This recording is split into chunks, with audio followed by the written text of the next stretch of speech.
Hi, my name is Dory with High Note Music Production, where we help bring your songs to life. Most people shy away from the idea of a home studio as there's this common misconception that setting up a home studio is both complicated and expensive. That was true maybe like a couple of decades ago. But in today's day and age, it is actually not so difficult and neither it is too expensive to set up a home studio. Do you have to invest? Yes, as long as you have a job, doesn't even have to be full time. Even a part-time job with some savings, you'll be able to do this. So ask yourself, how bad do you want to start your home studio and start making music? Today, we'll let you in on an affordable home studio setup. We'll go over the list of things that you'll need to start yourself a decent home recording studio that'll last you for a very long time.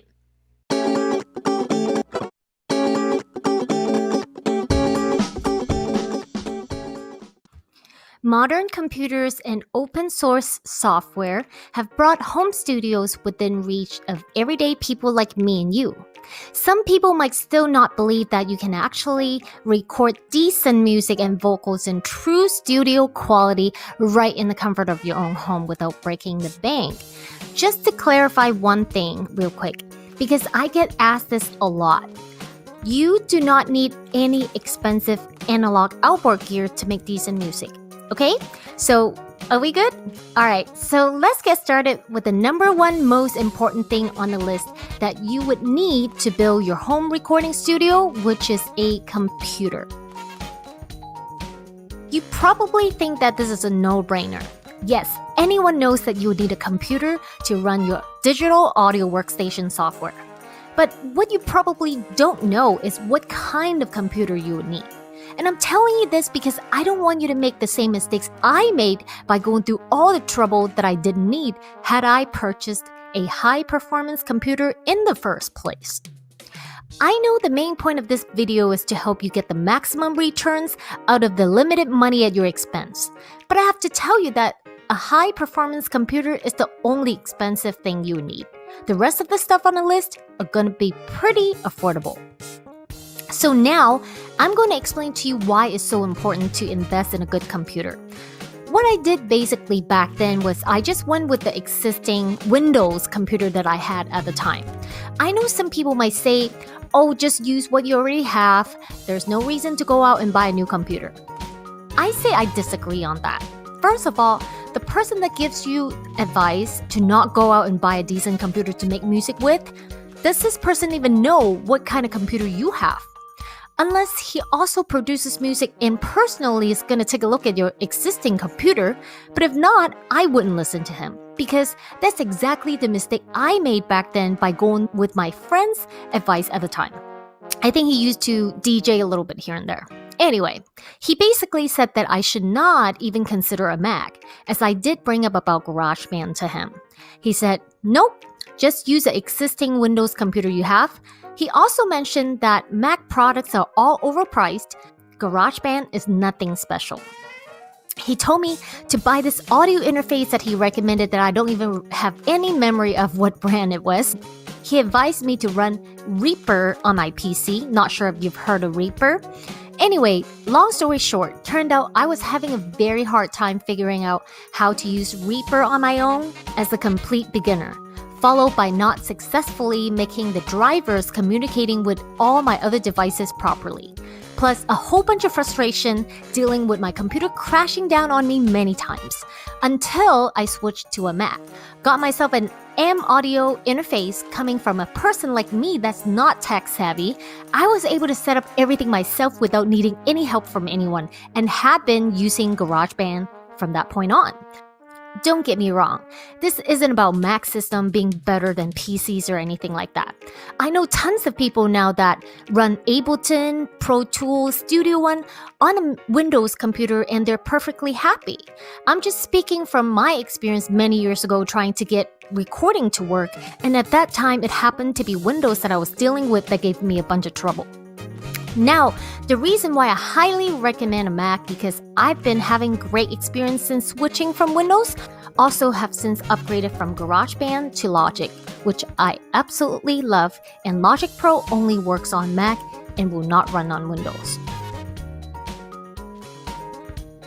So when choosing a computer to make music with, Or for video production, gaming production, you want to make sure the processor and RAM are powerful enough to support what you're trying to do, because these kind of things that you're trying to do requires a lot of memory and space on your computer to run properly.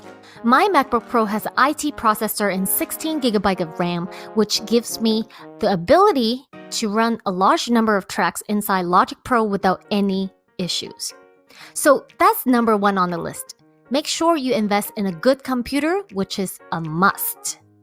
Next on the list is audio interface. Audio interface is how you get audio to and from your computer. In this day and age, there are lots of brand new high-quality audio interfaces out there you can buy at a very reasonable price. I know a lot of Windows users use this popular audio interface that's called the Focusrite Scarlett Solo, and a lot of Mac users like myself use M-Audio Fast Track Solo for a very long time. Both of these audio interfaces are very easy to use. They sync automatically with your DAW, and to be honest, I don't even think that I downloaded any driver for my M-Audio. I think I just simply plug it in and started using it. The one that I have has dual input with individual volume control and clip indicators.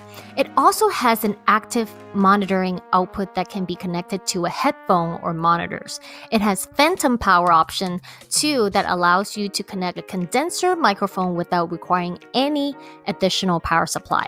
The best part is that it only costs about $100, I think. Under $150 for sure. The next one on the list is headphones. Not saying you shouldn't invest in monitor speakers, because nowadays it's pretty affordable and easy to set up as well, which I'll get back to it in a little bit. I do have a pair of Mackeys myself, but I don't mix at all in my studio due to the fact that I have small kids. They always run around the house causing trouble. They sure keep me busy whenever they can. So mixing in my studio is out of the question for me.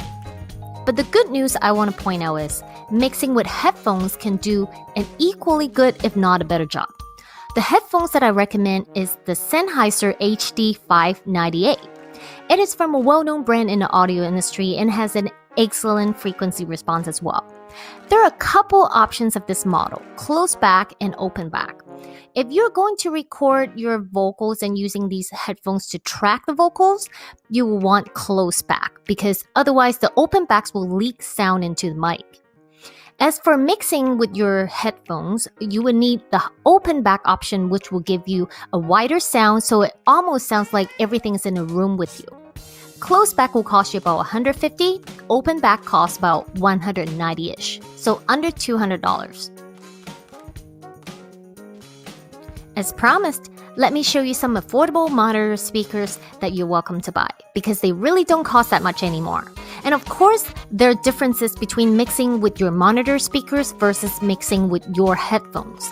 But since today's topic is not about that, so if you want more information, you can check out that video which I go over the pros and cons, and I do explain in details the difference between mixing with monitors and headphones. The first brand that I recommend is the Mackie monitor speakers, which is what I own. The second pair is the Prestonus Eris 3.5. And the last pair is the M-Audio AV42. All these monitors are all under $100 per pair. Number 4, a digital audio workstation software. Thanks to the changing times that have made it incredibly easy and affordable to get the right software. If you're a total beginner, then I'll suggest using GarageBand, which is already built into your Mac. It's completely free with your Mac and is user-friendly to start with. If you have an extra $199 to spend, I'll definitely get Logic Pro even right away, because there are still a lot of features GarageBand can't do comparing to Logic, which Logic is GarageBand's bigger brother version. Some of the features that I could think of, such as key command shortcuts, the mixing workflow, once you start using Logic, trust me, you'll never look back. I know as a beginner, you probably wouldn't be using the advanced feature Logic Pro has available. But to be honest, the features they call advanced, I'll probably call that as make your life a lot easier features. Not only that, Logic Pro gives you a whole lot more samples than GarageBand. So it is really not a bad idea to get Logic Pro right away if you have that extra $199. Next on the list is microphone. Choosing a microphone is another important fact that decides the quality of your recorded sound. For that, I recommend a condenser mic because condensers have a fast transient response, full frequency range, all of which is just a way to say condensers are very sensitive to sound. And the large diaphragm condenser is probably the most widely used studio mic for smooth and natural sound for vocals. I'll recommend the Audio-Technica AT2035 that'll cost you about $150. I've also heard good things about MXL990, which comes in at just under $100. There are actually many others that are also very good, such as the Rode NT1 and many more. So some of the features that you want to look for in a condenser mic are fast transient response, like I mentioned already, full frequency range from 20 Hz to 20 kHz. That range is what human ears can hear. A bass roll-off option which cuts off low frequencies to help with low frequency rumbles. Number 7. MIDI keyboard controller. A MIDI keyboard controller is an important piece of the home studio setup. For a good MIDI controller, I go with Nectar Impact LX49. It has a lot of features, has all the extra bells and whistles to allow full control of a lot of parameters such as controller faders, control pods, and the pads for programming drums and so forth, which comes in at just $150. They make it in a 61 key version as well as the 49. I wouldn't recommend any shorter than 49 keys though. It is a plug-and-play setup which is super user-friendly.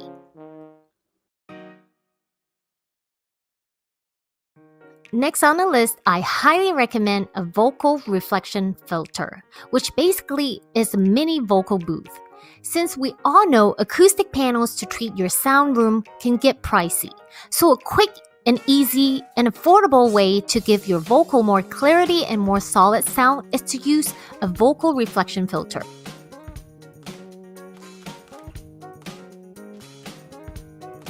The next two things on the list is a mic stand and a pop filter. Just like a lot of podcast hosts, use a little desktop mic stand to hold their microphone in place. As a recording artist, you would need not a desktop mic stand and what's called a boom stand, which lets you move the microphone around easily and enables you to record from literally any angle, whether you're recording vocals or recording an acoustic strumming guitar while sitting down. Now let's talk about what a pop filter is. The main purpose of a pop filter is to help eliminate pop noises. Pretty much any words start with the letter P. If you don't use a pop filter, the sudden air pressure would cause the microphone to overload. So it's important to use over your microphone. Lastly, don't forget to grab those cables to connect between your microphone and your instrument to your interface. Also, USB cable to connect your interface to your computer. So let's do the math by adding them up. Number 1, a MacBook which costs you about $1,500. Like I said, that's the most important piece of the puzzle. If you already have a MacBook, that's even better. Number 2, audio interface.